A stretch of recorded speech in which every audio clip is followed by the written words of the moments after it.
Assalamualaikum warahmatullahi wabarakatuh. Jumpa lagi di channel Radio Horor. Sebelum kita masuk ke ceritanya, tekan dulu tombol subscribe channel ini dan nyalakan juga lonceng notifikasinya sebagai bentuk dukungan kalian. Untuk kisah kali ini masih dari kisah yang ditulis oleh akun Twitter yang bernama @lely_rosida.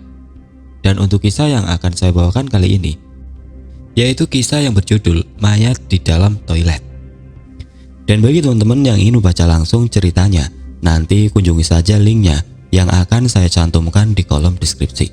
Dan seperti apa untuk kisah kali ini, langsung saja kita simak berikut ini.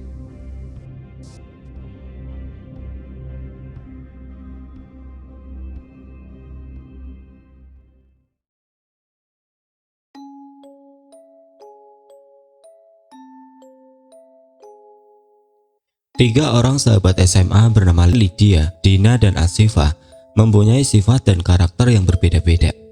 Dina terkesan tomboy dengan aksesoris lengkap ala Avril Lavigne, pakai handband, kaos kaki belang, dan suka pakai topi. Tapi wajahnya manis dengan lesung pipit di kedua pipinya. Asifa seorang cewek sederhana dengan hijab dan berwajah kalem. Banyak sekali lelaki yang menginginkannya, tapi dia selalu cuek dan tidak pernah tertarik. Sedangkan Lydia adalah cewek paling cantik di antara mereka. Kulitnya putih, rambutnya lurus panjang sepunggung dengan poni untuk menutupi jidat lebarnya. Dia sangat feminim dan selalu mengutamakan kebersihan. Tapi anehnya, tidak pernah ada lelaki yang memperlihatkan ketertarikan padanya. Sepulang sekolah, ketiganya sudah berencana jauh-jauh hari untuk nonton film terbaru di bioskop mall terdekat. "Sampai rumah langsung ganti baju ya, gercep guys," kata Dina.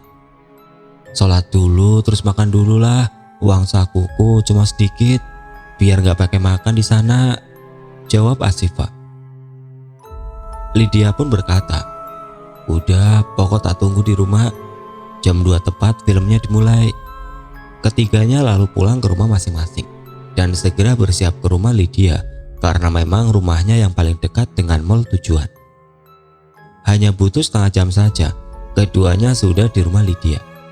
Rumah Lydia besar dan asri, terdapat pagar besar bercat abu-abu di pintu gerbangnya. Dina dan Asifa dipersilakan masuk. "Udah dipesen tah grabnya?" tanya Dina ke Lydia. "Sudah dari tadi, gak tahu orang ini dari tadi, kok diam gak jalan-jalan gini?" sambil memperlihatkan aplikasi pada ponselnya ke Dina. "Tidur mungkin." "Sabar toh nona-nona, mungkin banyak bocor atau masih makan orangnya," sahut Asifa. Selang 10 menit, taksi online pesanan Lydia baru mengklakson mobilnya di depan. "Duh, lamanya, sampai pingsan ini. Bapak lagi ngapain sih?" ledek Dina sambil segera duduk di samping sopir. "Maaf mbak, tiba-tiba mules perutku tadi itu." Lydia dan Asifa juga sudah duduk di belakang. Tidak menunggu lagi, mobil segera melaju ke tempat tujuan. Setelah memesan tiket, ketiganya masuk ke toilet bersama untuk sekedar mempoles kembali wajah masing-masing di depan cermin besar toilet. "Merah banget sih Lid, lipstikmu itu," kata Dina. Lydia tidak peduli apa kata temannya dan mengoles kembali lipstik sambil memonyong-monyongkan bibirnya. Dina tidak mau kalah. Dia mempertebal kembali riasan matanya yang dicetak hitam ala-ala gotik. Sedangkan Asifa hanya sedikit menepuk pipi dengan bedak bayi dan merapikan hijabnya. Sambil sedikit bermain-main air di wastafel, mereka ketawa bersama. Lalu tanpa disadari, mereka mendengar suara orang yang berusaha teriak dengan mulut terbungkam. Dengar suara aneh gak guys?" bisik Asifa sambil mendekatkan telunjuk di bibir pinknya. Semua pun terdiam, mencoba mendengarkan dengan seksama. Tiba-tiba saja, seorang laki-laki muncul dari salah satu bilik kamar mandi, membuat mereka bertiga berjingkat kaget. Sialan," umpat Dina. "Loh mas, salah masuk kamu ini toilet cewek, ngawur aja." Lelaki itu pun celingukan seraya memalingkan wajahnya dan segera pergi sambil berkata, Maaf, kemudian berlalu. Untung kita nggak ngapa-ngapain ya, dengus Lydia. Jam berapa ini? Udah mulai tah filmnya? Tanya Asifa. Lydia pun melirik jam tangannya. Kurang 10 menit. Bentar, aku tak pipis dulu. Biasanya di dalam bioskop dingin, daripada kebelet pas di tengah-tengah film nanggung, kata Asifa. Dia pun segera membuka pintu toilet yang tadi dipakai oleh lelaki yang salah masuk. Seketika Asifa terkaget. Astagfirullah. Tidak disangka menemukan seorang gadis telah meninggal sambil melotot sembari memegang selang yang melingkar di lehernya. Kedua temannya langsung ikut melihat apa yang ada di depan Asifa, kemudian berteriak dan membungkam mulut masing-masing. Berarti lelaki yang tadi... Dina tidak dapat melanjutkan kata-katanya. Mereka pun dibuat kebingungan. Terus kita harus ngapain? Telepon polisi tak? Usul Lydia.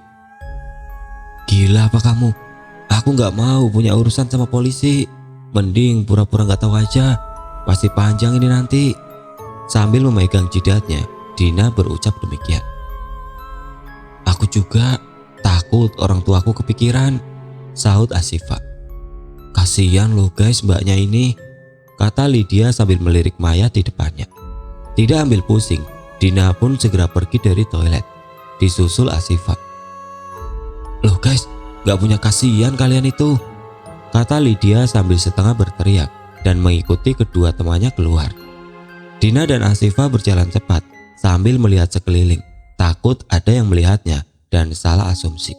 Lydia pun mengekor di belakangnya.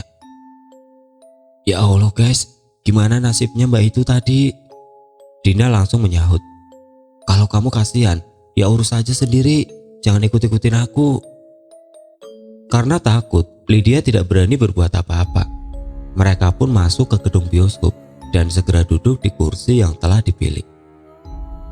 Aku masih kepikiran mbak itu tadi guys, wajahnya kok terbayang-terbayang terus di otakku.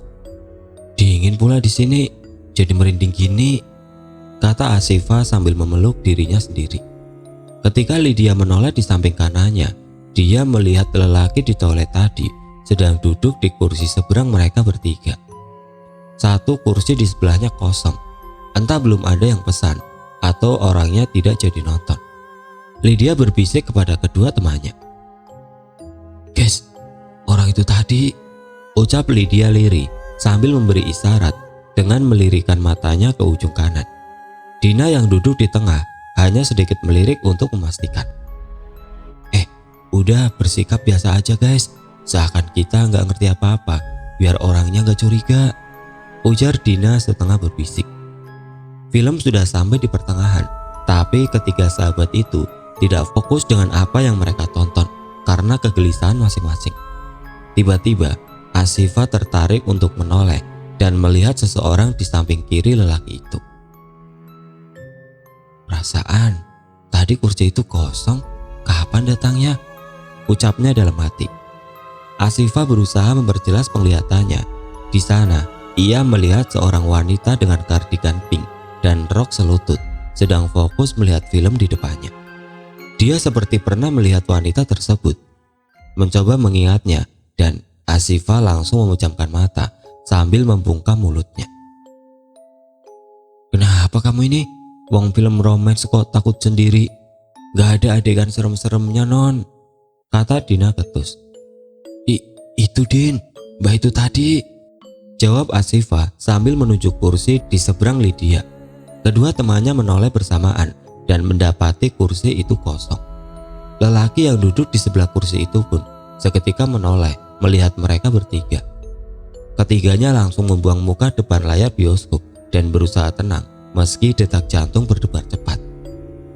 Lydia berusaha menahan ketakutannya, tapi lelaki itu semakin mempertajam pandangan padanya hingga ia segera berdiri dan keluar dari gedung itu. Kedua temannya segera menyusul. Lid, makin kelihatan kalau kamu begini, teriak Dina di belakangnya. Kamu enak di pinggirku, gak kelihatan langsung wajahnya orang itu. Lah aku pas di pinggirnya, takut dicekik aku, sambil mempraktekkan tangan di lehernya sendiri. Udah, ayo pulang aja daripada ketemu orang itu lagi. Ajak Asifah sambil mengetik ponselnya memesan taksi online. Saat di dalam mobil, Asifah terlihat gelisah sambil melirik ke sana kemari. Kamu tadi lihat apa sih, Fah? Kok sepertinya ketakutan gitu? Tanya Dina. Aku lihat Mbak yang di toilet tadi, jawabnya. Yang bener kamu itu? Tanya Dina mencoba membenarkan. Asifah mengangguk keras, tanda mengiyakan, sambil mengangkat tangannya membentuk huruf V. Swear. Semua pun saling berpandangan dengan wajah yang penuh ketakutan. Udah, lupakan aja semua. Anggap kita nggak pernah lihat kejadian itu, saran Lydia. Semua pun mengangguk dan saling memegang tangan. Keesokan paginya di sekolah, ketiga sahabat itu sudah hampir melupakan kejadian kemarin dan mencoba untuk tidak membahas apapun. Katanya hari ini bakal ada guru baru, soalnya Pak Wira udah pensiun, kata Dina di dalam kelas. Iren, teman sebangkunya, menambahkan, iya, katanya masih muda loh, masih kuliah, mau lulus tapi... Semuanya pun tertawa nakal, tidak sabar menunggu kedatangan guru muda kali ini. Selang beberapa menit, Pak Hari muncul.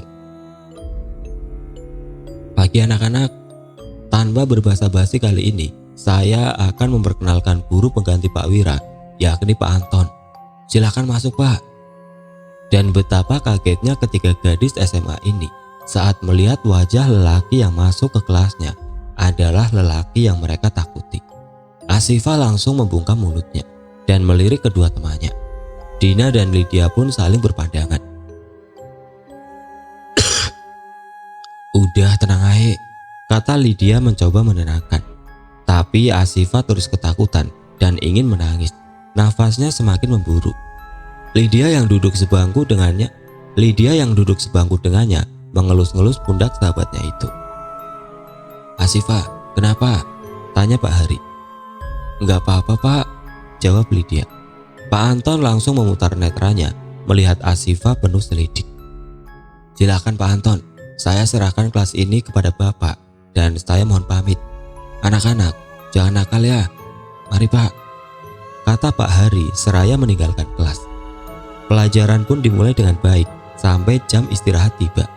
Tapi Asifah terus menundukkan pandangannya dari Pak Anton, seakan takut akan sesuatu. Bel pun berbunyi, tanda pelajaran berakhir. Pak Anton segera merapikan buku dan keluar kelas. Semua murid berhamburan keluar kelas, kecuali 3 sahabat itu. Dina langsung memutar badannya ke belakang untuk melihat kawannya yang gelisah itu. Udah, Fah, kita kan udah sepakat melupakan kejadian itu. Kamu gak lihat apa tah? Jawab Asifah meninggi. Lihat apa? Tanya Lydia. Ya Allah, kenapa dari kemarin aku aja yang kelihatan? Sahut Asifah menjelaskan. Dia melihat wanita berkardigan pink itu terus berada di samping Pak Anton dengan wajah pucat dan tanpa ekspresi. Saat Asifah mencoba melihat, wanita itu pun beradu pandang dengannya. Itulah yang membuatnya ketakutan. Aku gak bakalan betah kalau kayak gini. Masa bisa aku konsen di pelajaran? Lama-lama nilaiku jeblok ini, kata Asifah sambil mendengus kesal. Dina dan Lydia pun tidak tahu harus berbuat apa. Hanya bisa menenangkan dan sedikit menghiburnya saja. Pukul 4 sore di rumah Lydia, ia segera mengambil handuk yang digantung di sebelah pintu kamar mandi, kemudian masuk dan mengunci. Sambil menyanyikan lagu kesukaannya, dia mengguyur tubuhnya. Tiba-tiba dia merasakan kedinginan. Perasaan hawanya panas dari tadi, tapi kok dingin gini ya airnya. Dia tidak memperdulikannya dan segera membasuh rambutnya dengan sampo. Saat mengguyur rambut, Lydia pun memejamkan matanya. Dan alangkah terkejutnya ketika membuka netra, dilihatnya wanita berkardigan pink itu di dalam bak mandinya. Gayung yang dipakainya segera dilempar, berharap mengenai wanita itu. Lydia pun beringsut mundur, menempel ke tembok dengan nafas yang tersegal-segal saking takutnya. Tolong aku, ucap wanita itu. Dari luar kamar mandi, Mama Lydia menggedor-gedor pintunya dengan keras sambil terus memanggil namanya. Lydia segera meraih handuk dan melingkarkan pada tubuhnya, lalu segera membuka pintu. "Ada apa?" tanya mamanya khawatir. "Kecoa mah terbang," jelasnya cengengesan sambil memegang pintu. "Ngagetin orang saja," kata mama Lydia sambil sedikit memukul bahunya. Setelah berpakaian, Lydia terlihat celengukan.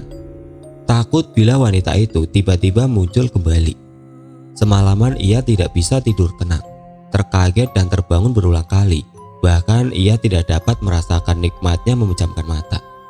Di malam yang sama, Dina yang berada di rumah kecilnya sedang sendirian karena kedua orang tuanya tengah masuk shift malam untuk bekerja.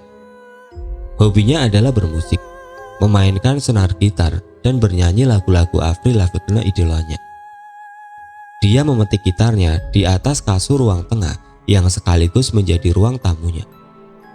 Maklum, rumahnya kecil berbentuk kotak dengan 2 kamar tidur, dapur dan 1 kamar mandi. Di sebelahnya ada kaca besar yang langsung menghadap jalanan. Dia tengah enjoy dalam lagunya. Sesaat tiba-tiba dia melihat bayangan wanita di seberang jalan melihat ke arahnya. Dina menghentikan gitarnya, mencoba memperjelas siluet yang tampak.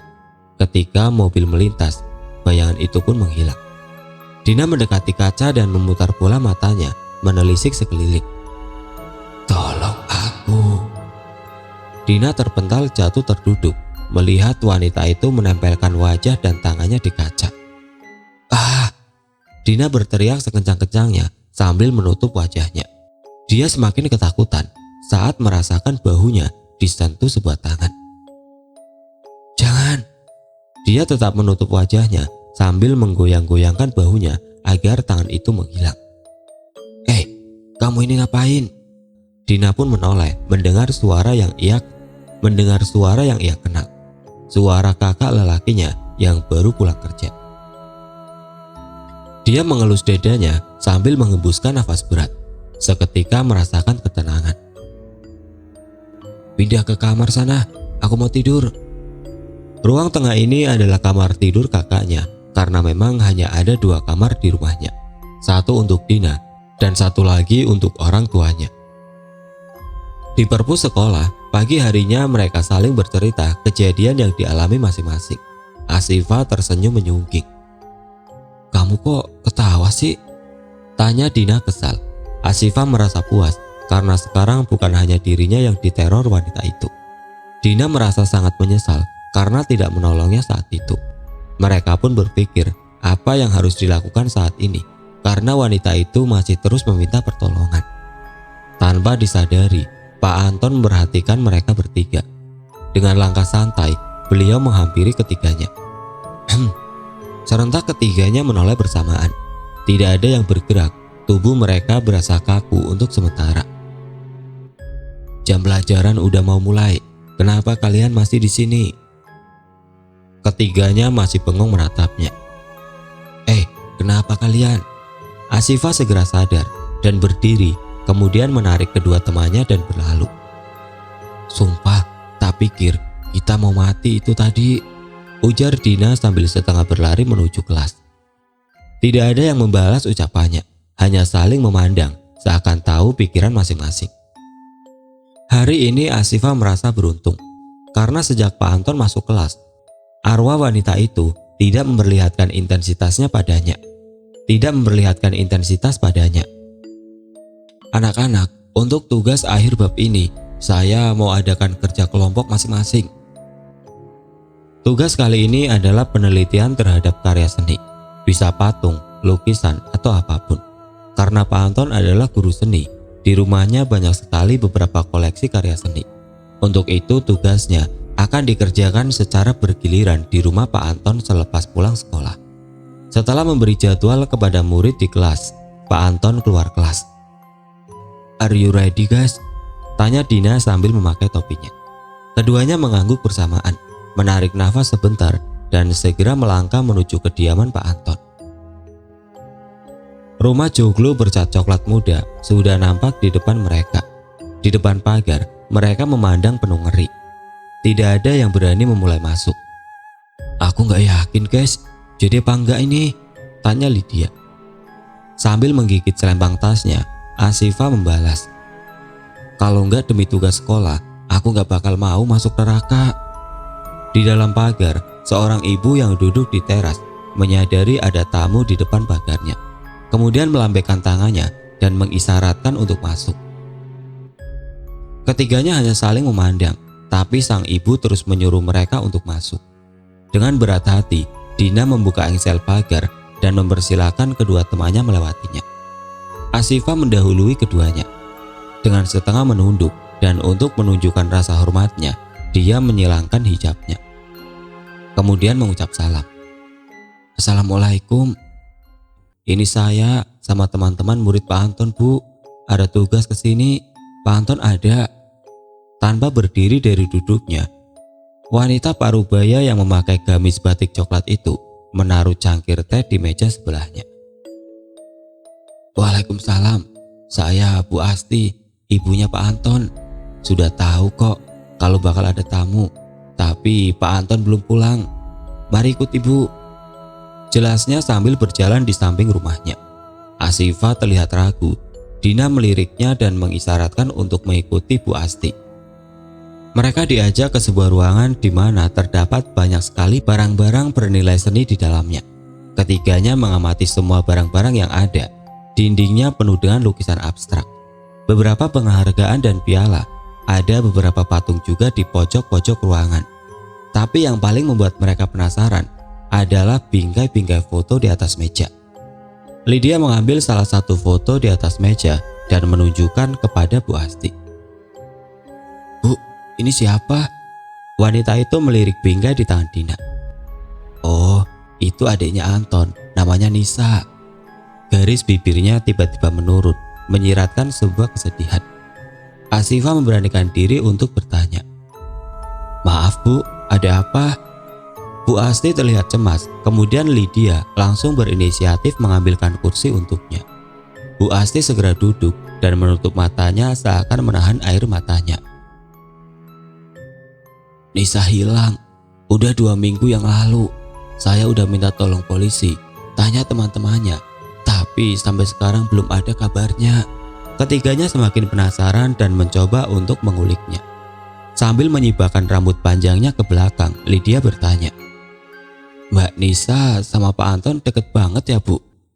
"Mbak Nisa sama Pak Anton deket banget Bu." Bu Asti mengangguk, kemudian menceritakan bahwa keduanya bukan saudara kandung.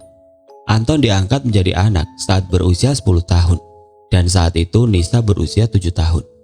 Mereka hanya mempunyai satu anak, karena setelah kelahiran Nisa, rahim Bu Asti diangkat karena kanker yang dideritanya. Dengan adanya Anton, Bu Asti merasa keluarganya menjadi lengkap dan utuh. Apalagi melihat keduanya yang saling menyayangi. Sembari mendengarkan Bu Asti berdongeng, Aisyah menelusuri ruangan itu. Tiba-tiba, mereka dikagetkan suara Asyifa yang berteriak. Semua menoleh dan mencarinya. Ditemukannya Asyifa sedang terduduk sambil menopang tangannya di belakang seperti ketakutan.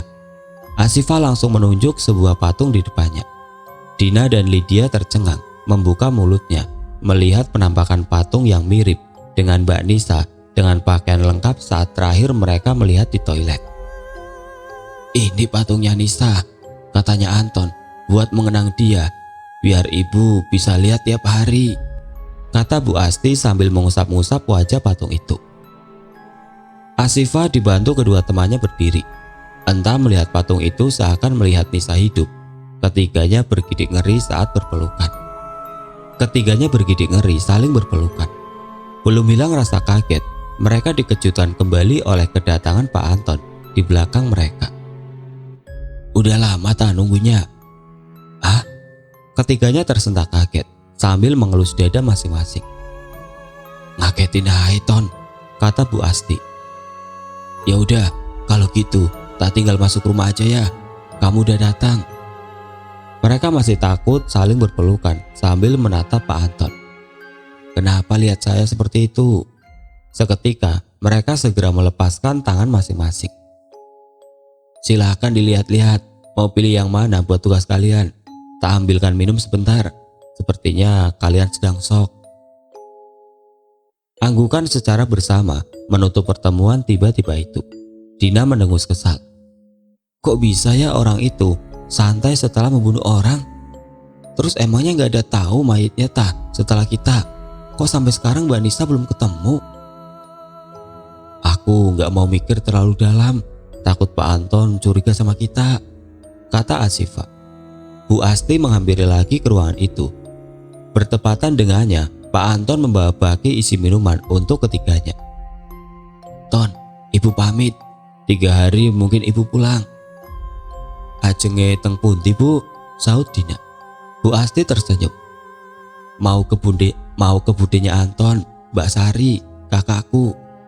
Sambil melangkah menuju pintu, Bu Asti kembali berbalik. Jangan buat kekacauan ya Ton. Bapak ikut aku. Orangnya udah di depan masuk taksi.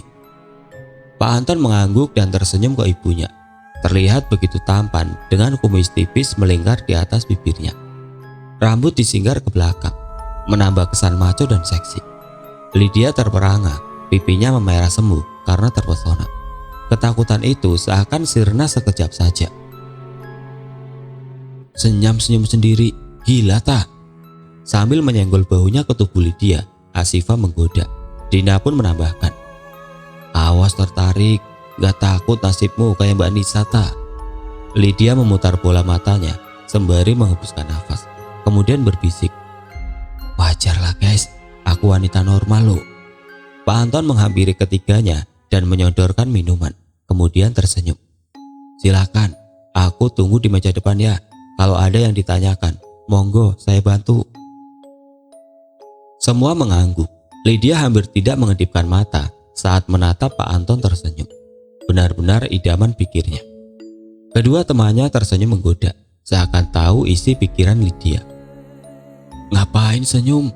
Jorok cuk dirimu, sahut Dina membuyarkan lamunan Lydia. Duh, bibirnya yang belah tengah itu loh, gak nahan, pengen tak gigit aja. Kebayang gelinya kena kumis tipisnya. Seakan tidak punya malu, Lydia mengungkapkan jalan pikirnya. Meledaklah tawa ketiga sahabatnya itu. Kebanyakan nonton drakor kamu ini, pikiranmu wong ciuman ae. Boleh nona, nanti setannya lewat lo. Serentak keduanya berkata, engge punyai. Kemudian tertawa lepas. Lydia segera mengambil gelas, mengisi ketiga gelas dan segera bertulang dengan kedua temannya. Seakan belum hilang dahaga, mereka meminum kembali es buatan Pak Anton itu. Es teh buatannya aja, manis kayak gini, apalagi kecupannya. Asifah menghentikan minumannya. Loh, ya diterusin. Ketiganya tidak bisa menahan tawa, terus tertawa hingga akhirnya gelap menyelimuti dan hilang. Lydia tersadar mendapati dirinya terduduk dengan kaki selonjoran yang terikat. Saat mencoba untuk membuka tali, ia merasakan tangannya juga diikat. Ia menoleh ke kanan dan kirinya. Kedua temannya belum sadar, tangan mereka terikat menjadi satu ke belakang. Ketakutan menyerangnya, ia menggoyang-goyangkan tangannya, berharap kedua temannya sadar. Air mata pun tidak terbendung lagi. Guys, bangun. Lydia menoleh ke arah sumber suara. Dilihatnya Pak Anton sedang mengaduk semen agak jauh di depannya. Dia tidak memakai baju, hanya celana. Keringat membasahi seluruh badan. Tangannya kekar memperlihatkan otot-otot saat mengayunkan sekop. Kini di matanya tidak terlihat lagi Pak Anton yang rupawan. Baginya sekarang dia seorang monster. Pak Anton meliriknya sekilas, tersenyum, menyugar rambutnya ke belakang. Tidak lagi senyum manis bagi Lydia. Sudah bangun, tunggu ya bentar lagi. Bapak mau main-main sama kalian. Adonannya udah mau jadi kok. Bajingan, teriak Lydia menyadarkan Dina dan Asifah. Keduanya kebingungan. Asifah masih merasa pusing, pandangannya agak kabur. Menggeleng-gelengkan kepala, berusaha membuat penglihatannya membaik. Dina menoleh ke sana kemari, memperjelas kesadarannya. Apa-apaan ini? Shh, jangan teriak-teriak. Kita mainnya santai aja. Bapak cuma mau nambah koleksi patung. Kalian bertiga bakal jadi Charlie Angel dan akan aku tempatkan di depan pintu nantinya. Pasti keren, sahut Pak Anton. Asyifa menangis menggesek-gesekkan tangan dan kakinya yang terikat. Lydia berpikir sejenak kemudian melontarkannya. Jadi jasad Mbak Nisa sekarang jadi patung itu? Cerdas sekali kamu, jawabnya sembari terus mengaduk semen dengan sekopnya. Jancok kamu, sialan kamu. Itu adikmu, teriak Dina kesal. Pak Anton menghentikan aktivitasnya, mengelap keringat di dahi dengan tisu di atas meja, lalu berjalan mendekati ketiganya. Asyifa semakin meraung-raung dalam tangisnya. Lydia hanya bisa menelan ludah tanpa bisa bergerak pergi. Ia berjongkok di depan ketiga muridnya, meraih dagu Dina dan tersenyum. Ya, Nisa memang adikku, adik tercinta. Pak Anton mulai menceritakan awal kisahnya. Dulu bapaknya adalah pekerja di kebun Pak Darto, ayah angkatnya kini. Karena suatu kesalahan, bapaknya diberhentikan dari pekerjaan, hingga membuat keadaan ekonomi keluarganya kian sulit. Pak Darto kemudian menawarkan untuk mengambil hak asuh Anton, dan sebagai gantinya, beliau memberikan sepetak tanah kebunnya untuk diberikan dan dikelola orang tua Anton. Awalnya Bapak Anton menolak, tapi utang kian membelit. Debt kolektor dan berbagai bank kredit membuat keluarganya semakin resah. Hanya beberapa bulan saja bapaknya mengikhlaskan Anton kepada Pak Darto. Beliau berjanji untuk menjaga dan mendidik Anton dengan baik, bahkan menyekolahkannya tinggi-tinggi. Ibu Anton hampir pingsan menangisinya kala itu, tapi apalah daya, mereka mempunyai 4 orang anak yang harus dihidupi. Anton adalah anak sulung dan mempunyai 3 adik. Saat itu usianya 10 tahun. Awalnya Anton begitu membenci bapaknya sendiri karena menganggap telah menjualnya demi harta. Lama-kelamaan Anton sadar bahwa semua yang dilakukan oleh bapaknya adalah untuk kebaikan semua. Anton yang hidup dengan serba mewah dan berkecukupan itu tidak rela melihat keluarganya hidup apa adanya. Setiap diberi uang jajan, Anton menabungnya dan memberikan kepada bapaknya setiap minggu. Bapaknya sangat bangga padanya. Nisa mengetahui semua perilaku Anton. Dia sangat mengagumi sosok kakak sambungnya itu. Begitu baik dan peduli. Semakin lama rasa kagum itu berubah menjadi perasaan cinta. Nisa tidak ragu untuk mengungkapkannya pada Anton saat SMA. Tidak disangka Anton juga mempunyai rasa yang sama pada Nisa. Hingga tanpa orang tua mereka sadari, keduanya menjalin asmara sampai kuliah. Hampir tiap malam mereka bersetubuh di kamar Nisa dengan alat pelindung tentunya. Hingga suatu hari Nisa tidak mendapati menstruasinya. Setelah dites, hasilnya pun positif. Bingung melanda keduanya, mau dibawa kemana hasil hubungan terlarang itu. Nisa berusaha meyakinkan Anton untuk memberitahu saja ke orang tua mereka, tapi Anton menolak. Kesehatan Pak Darto kian memburuk. Tubuhnya semakin kurus dan sering melamun. Suatu malam Anton yang hendak ke dapur tidak sengaja mendengarkan percakapan ibu dan bapak angkatnya di teras belakang rumah. Bu, sepertinya umurku udah gak bakal lama. Aku harus ngurus surat wasiatku. Jangan bilang gitu toh Pak. Kamu itu kayak yang maha kuasa aja. Lagian anak-anak ya udah besar, udah cukup umur kan. Terserah sampean lah Pak. Aku ingin mewariskan semua hartaku pada Nisa Bu. Loh, terus Anton? Anton cukup tak kasih rumah ini. Orang cuman anak angkat aja kok. Ya jangan gitu toh Pak. Dibagi 2 kan bisa sih. Anton itu udah anak kita loh Pak. Aku udah nyekolahin dia tinggi. Itu udah cukup buat modal dia besok. Tugasnya kita tinggal saja menikahkan. Anton yang sembunyi di balik dinding dapur geram menahan emosinya. Memang dia hanyalah anak angkat, tidak punya hak apapun di rumah ini. Tapi dia merasa tertipu karena selama ini dia yang mengurus semua perkebunan, villa, bahkan usaha travel bapaknya itu. Apa balasan yang dia dapat? Hanya sekedar rumah ini saja. Sedangkan Nisa yang tidak pernah sedikit pun membantu usaha bapaknya, hanya ongkang-ongkang kaki. dan menadahkan tangan semua diberikan padanya. Tidak setimpal pikirnya. Ia memutar otak. Terlintas di pikirannya untuk melenyapkan Nisa. Apalagi sekarang dia sedang hamil anaknya. Apa kata semua keluarga nantinya? Siang itu Anton mengajak Nisa nonton bioskop. Tiket sudah dipesan Anton sebelumnya, jadi mereka tidak perlu mengantri. Anton menggandeng tangan Nisa dan mengusap-ngusapnya membuat birahi Nisa naik. Ia menarik Anton ke toilet wanita, lalu masuk ke salah satu biliknya. Anton segera mendudukkan Nisa di kloset dan dengan segera meraih bibir ranum wanita itu. Keduanya saling mencumbu penuh nafsu hingga tanpa Nisa sadari, Anton telah membelit lehernya dengan selang air di sebelahnya. Kedua kakinya dihimpit hingga ia tidak dapat menggerakkan sama sekali. Sesaat ia mendengar suara gadis-gadis tertawa di depan.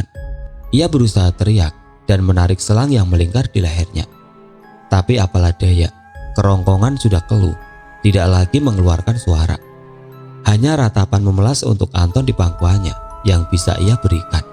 Seakan tidak punya belas kasih, Anton malah mengencangkan belitanya hingga Nisa menemui ajalnya.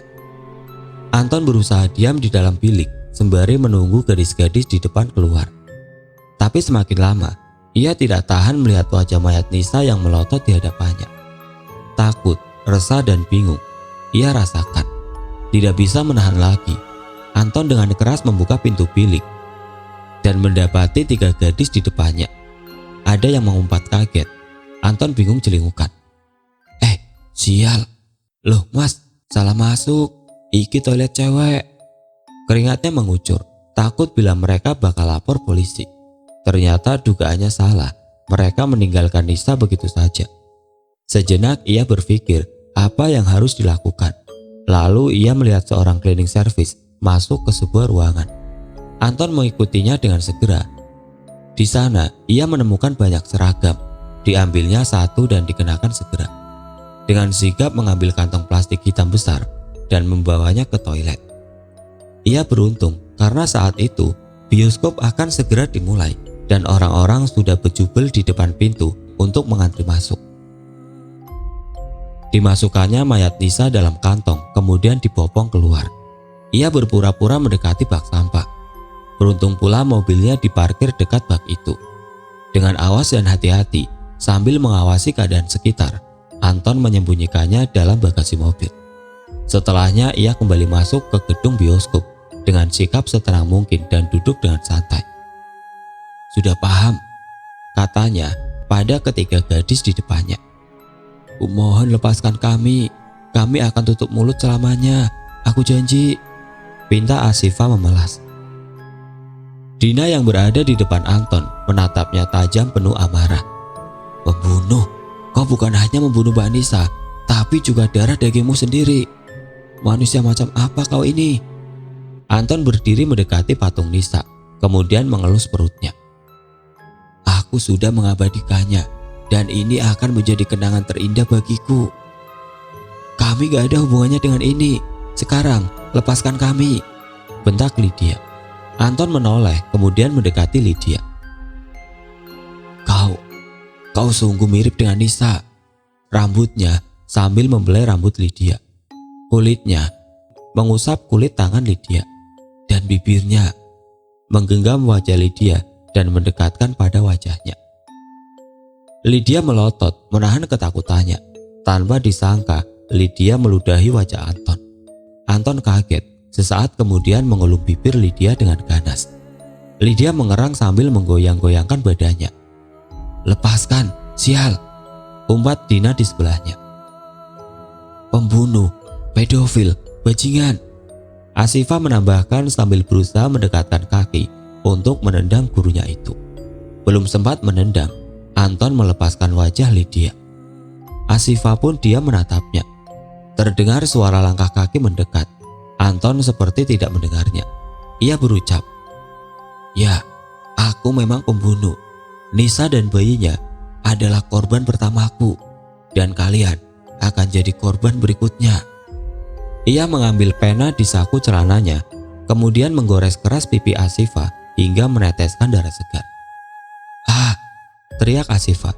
Tanpa disadari, di belakang Anton Bu Asti menangis mendengar perkataan anaknya itu. "Apa? Kamu membunuh Nisa? Bayi apa maksudmu?" Anton menoleh ke ibunya. "Sampean kenapa balik?" katanya. Bu Asti mendekat ke Anton. "Apa-apaan kamu ini? Kamu apakan murid-muridmu ini?" Anton hendak menjawab, tapi sebelum sempat Bu Asti sudah menggambar keras wajah Anton. Plak. Anton memegang pipinya dan tersenyum menyungging ke arah ibunya. Pena yang masih ia pegang segera dilayangkan ke tubuh Bu Asti. Tapi sebelum mengenainya, Dina telah menendang kaki Anton. Meski dengan terikat, tendangannya cukup kuat hingga membuat tubuhnya terjungkal ke samping dan kepalanya terbentur patung. Darah mengalir seketika, ia pingsan. Dina, Lydia dan Asifa menceritakan semua yang mereka tahu kepada orang tua Anton. Bu Asti menangis sesegukan di bahu Pak Darto. Tidak percaya atas apa yang telah mereka lewati. Patung Nisa dibongkar, tulang belulangnya dikumpulkan untuk dijadikan bukti. Tak lupa rekaman CCTV di parkiran mal saat Anton memasukkan mayat Nisa. Semua sudah diserahkan ke polisi. Ketiga gadis itu juga telah menjadi saksi yang menguatkan. Anton dijatuhkan hukuman seumur hidup. Selang berapa hari ketiga gadis SMA itu menghadiri pemakaman Nisa. Mereka memakamkan tulang Nisa dengan layak. "Terima kasih banyak ya, Ibu gak bisa balas apa-apa, Nduk," kata Bu Asti pada ketiganya. "Iya Bu, sama-sama," balas Dina. Bu Asti mengelus pipi Asifa. "Maaf ya nak, gara-gara Anton, pipimu jadi bekas gini." Asifa tersenyum dan menggeleng. "Gak apa-apa Bu, buat kenangan." Semua pamitan melangkah menjauh dari Bu Asti. Begitu pula ketiga gadis itu. Sambil berjalan bersama, mereka saling berpegangan tangan. "Yang paling membekas ini aslinya Lydia loh. Gimana rasanya bibir Pak Anton yang belah tengah itu, Lid?" sindir Dina. Ketiganya tertawa terbahak. "Wow, amazing guys, sumpah. Sayangnya gak pakai nafsu." Ketiganya kemudian menoleh kembali ke Bu Asti yang masih duduk di depan makam Nisa. Mereka melihat di sampingnya ada arwah Nisa berdiri melihat ke arah mereka sambil mengucapkan dua buah kata matur suwun. Semua tersenyum dan mengangguk.